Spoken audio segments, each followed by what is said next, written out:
everyone. Today I'm going to show you how I blend on a blending board. I spin from both roving and I create rowlocks to spin on the blending board. This particular yarn was blended on the blending board. I'm going to use similar colors today to make a rowlock, and this is very close to what I will get. So you start with, of course, your blending board. Okay. And I'll show you the tools. It usually comes, the board will come with a tine brush. It's tines like are on the blending board. And be careful because they're sharp. They can hurt you. You don't want to accidentally hit your finger or you're going to have some scratches. I typically don't use that. Not for that reason, but because I feel that this brush, it's actually a vegetable brush. I feel it's a lot easier on the tines on the board, so I think I'll get longer use out of my blending board. The board has a mat on it that can be changed, but they're very expensive, so I try to extend the life of the pad on the board. You also get wooden dowels, usually with the board, that you can roll off your rowlocks. I don't know why, I'm more comfortable with these thinner knitting needles. So I've used these for years, but it's whatever you're comfortable with. So I always suggest that you maybe look outside, go for a walk in the woods, go for a walk through your garden, look in the sky and study it. Take in all the colors that are in the particular scene. Today I'm going to do the blues. I'm going to do my sky. It's a rainy day. It's funny because the storm is pushing through and the sky lightens and then it darkens, and so I have a lot of colors in it. So I'm going to attempt to recreate the sky I see today. So let's get started. So I'm going to start with, I just want to also say I use all scraps. It is all what some people would probably discard. I don't. I use tiny, tiny scraps. I cut up pieces of silk to add texture. Oops. I also use pieces of yarn, pieces of hand-spun yarn. I'll show you as I go about, but don't throw anything out. I have a really, really big jar that I throw all these scraps in. So we'll get started by taking our blues and getting them onto the board. So put your finger over it and drag it across the board, letting the tines grab it. I'm very casual about it. I'm not really neat because I feel like I don't have to be, because the brush is going to get everything organized for me, get it all going in the same direction. So you're going to wipe on your layers, and I want to have a little bit of sparkle to this, just a little bit of bright that I saw in the sky. So I'm going to use some Angeline, but I'm going to use very little, and this little bit you're going to see, it's definitely still going to be seen, and add a little something to your texture. So we'll continue to put these sky colors that I see in my sky today on the board. The blues, mostly dark blues. So we wipe them all on. Let's get this done. I'll move along here. Again, take your time, it'll come out even better. But I just want to, get you the idea. So this is silk. I love to put a little bit of silk in it, just for a little bit of softness. Let's see, we'll wipe it across here a little bit. There's not much, but it's going to add a lot. At one point, I think the sun was trying to come out, and I did see a little bit of brightness in the sky. So as I'm wiping this on, I'm scanning my pile of stuff over here, my scrap stuff, to see what I could put in to represent that light that I saw.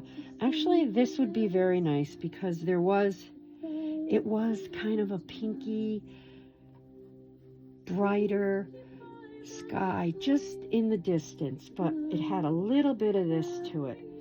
So we're going to add a little bit of this. Not a lot, just a little to represent. Go back to the darks. Now I'm going to add some textures. You can layer these on. I typically do one layer, kind of a heavy layer. I don't like to layer too much because I feel like when you're then drafting on the roll log that it's almost tough to do. So I kind of keep my roll logs light.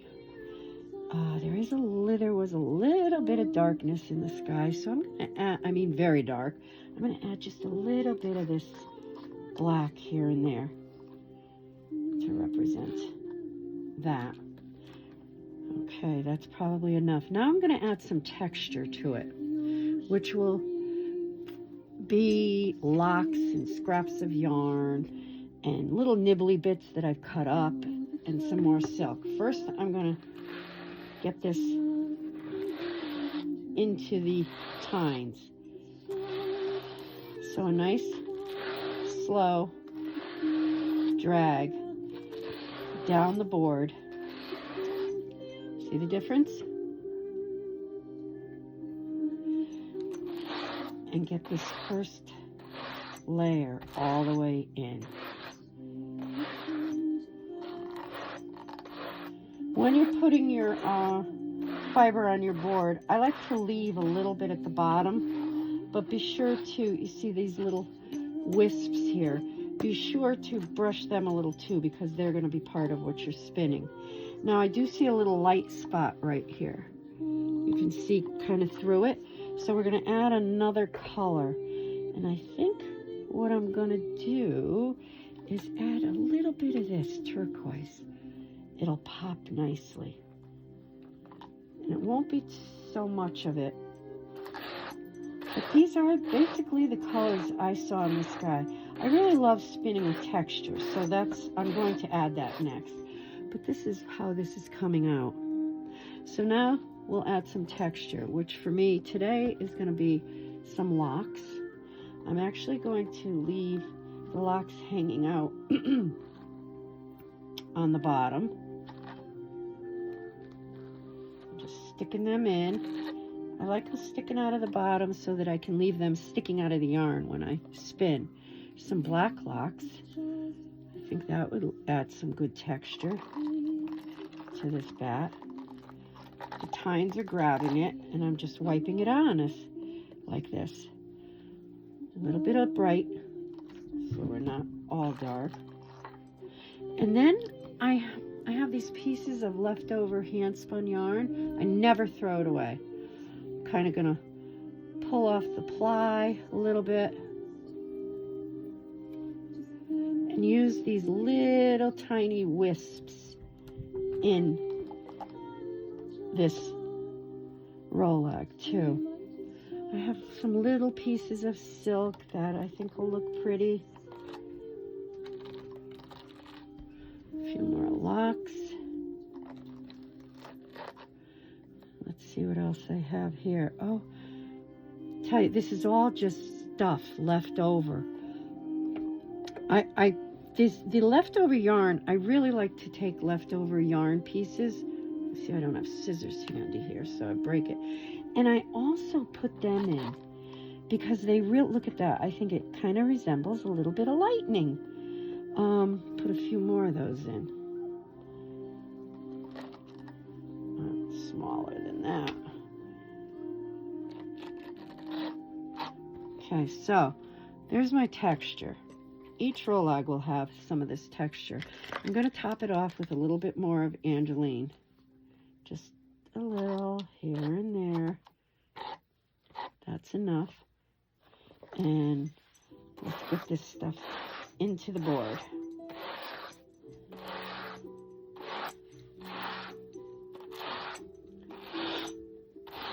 It's coming out nice. I think I'm going to like it. Spun, it's going to make a really pretty yarn. Okay.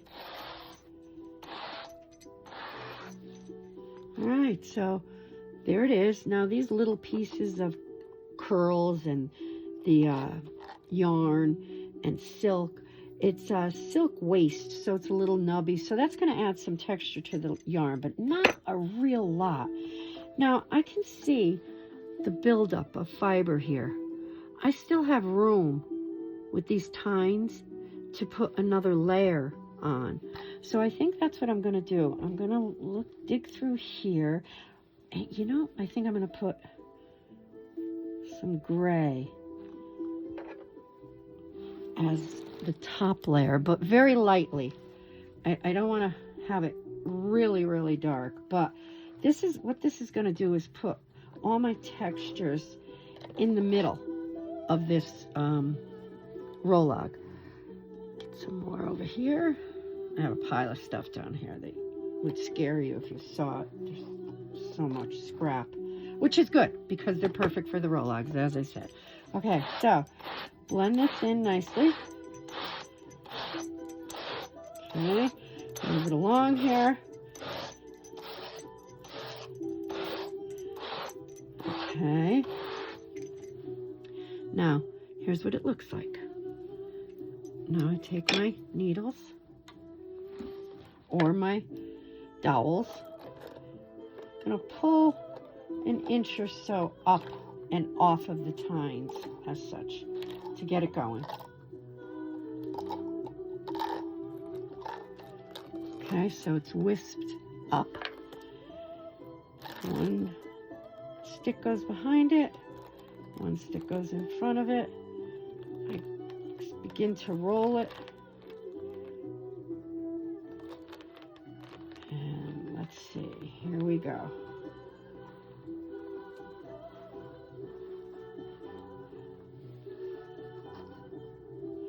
Now, I don't squeeze, I just twirl it like this. I don't make them tight. They're done loosely. And again, I don't pack the blending board because my opinion is sometimes they get so thick that you can't draft. It's hard to draft, especially if you're adding texture.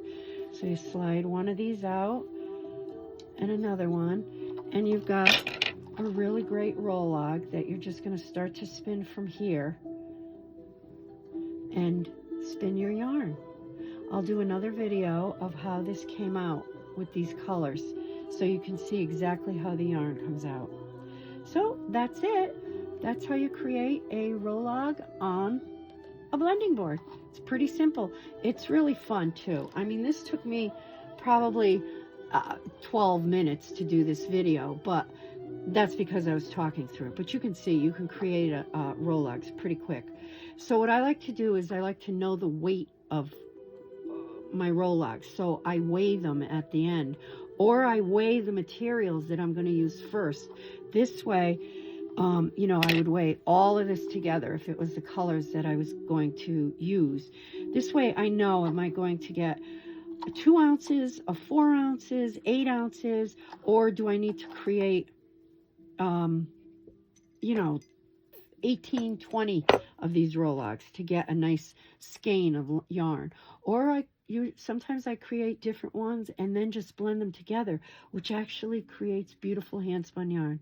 So anyway, I hope this has helped and that this will inspire you to try some roll-logs. And I did get this blending board on Amazon. It was very reasonably priced. Some of the, you know, spinning studios, they're a little bit more. So if, you know, you're looking for the best price, try Amazon. I want to say this was $30. My first blending board was $90. So this is very reasonably priced too. And it should come with, I can't remember exactly if it came with the tools, but I think it did. I know it came with dowels. It must have come with the brush as well.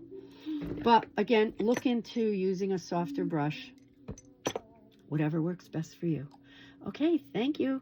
I hope this has helped you.